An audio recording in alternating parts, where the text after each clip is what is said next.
যারা কোরআন থেকে কথা বলবে, যারা কোরআন থেকে আইন পাশ করবে, যারা কোরআন থেকে আদালত কায়েম করবে, যারা কোরআন থেকে বিচার ফয়সালা করবে, যারা কোরআন থেকে কথা বলে, তারা কখনো মিথ্যা কথা বলতে পারে না।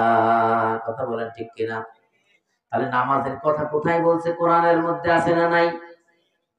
এই কোরআন অনেকের কাছে ভালো লাগে না। আবু জাহেল, উতবা, সাইবা বিশ্ব নবীকে অত্যন্ত ভালোবাসতেন। কোরআন নাজিল হওয়ার আগে 40টা বছর পর্যন্ত নবীজিকে এত ভালোবাসতেন, নবীজিকে তারা আল আমিন উপাধি দিলেন।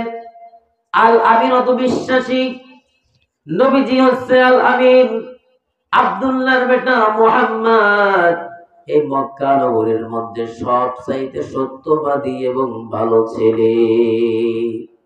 যত রকম টাকা পয়সা ছিল, সম্পদ ছিল, নবীজির কাছে এসে গচ্ছিত রাখতেন এবং যেভাবে দিতেন নবীজি ঠিক সেইভাবে মানুষদেরকে বিলাই দিতেন।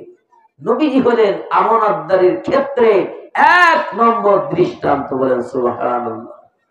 এই কারণে আমাদের নবীকে আমরা সম্মান করতে জানি না।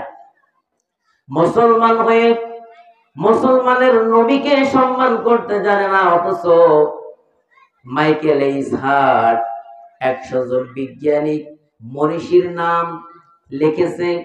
100 জন বিজ্ঞানিক মনীষীর নাম লিখতে গিয়া মাইকেল এইসহার্ট বলেছে যে মুহাম্মাদুর রাসূলুল্লাহ সাল্লাল্লাহু আলাইহি ওয়াসাল্লাম 1 নম্বর শ্রেষ্ঠ মনীষী।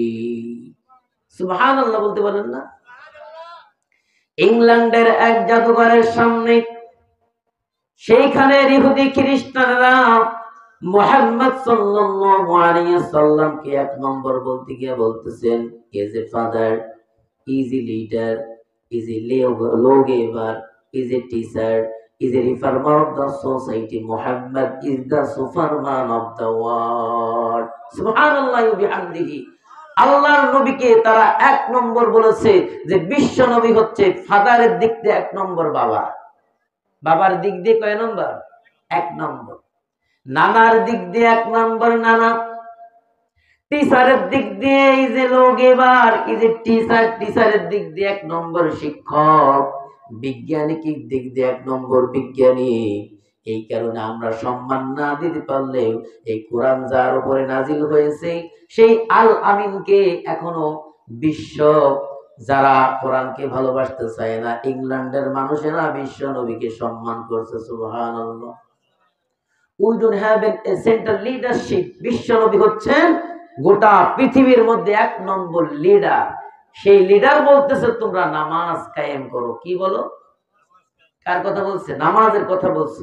1 নম্বর কি আনতে হবে? ঈমান। ঈমান আনতে হবে। 1 নম্বর ঈমান আনতে হবে। ঈমান আনার পরে নামাজ পড়লে কাজ হবে, ঈমান আনার পরে রোজা রাখলে কাজ হবে, ঈমান আনার পরে সব কিছু করলে কাজ হবে। যার ঈমান নাই তার 1 নম্বর হলো তার কোনোদিন নামাজ হবে না। ঈমান আনছে, এখন নামাজ।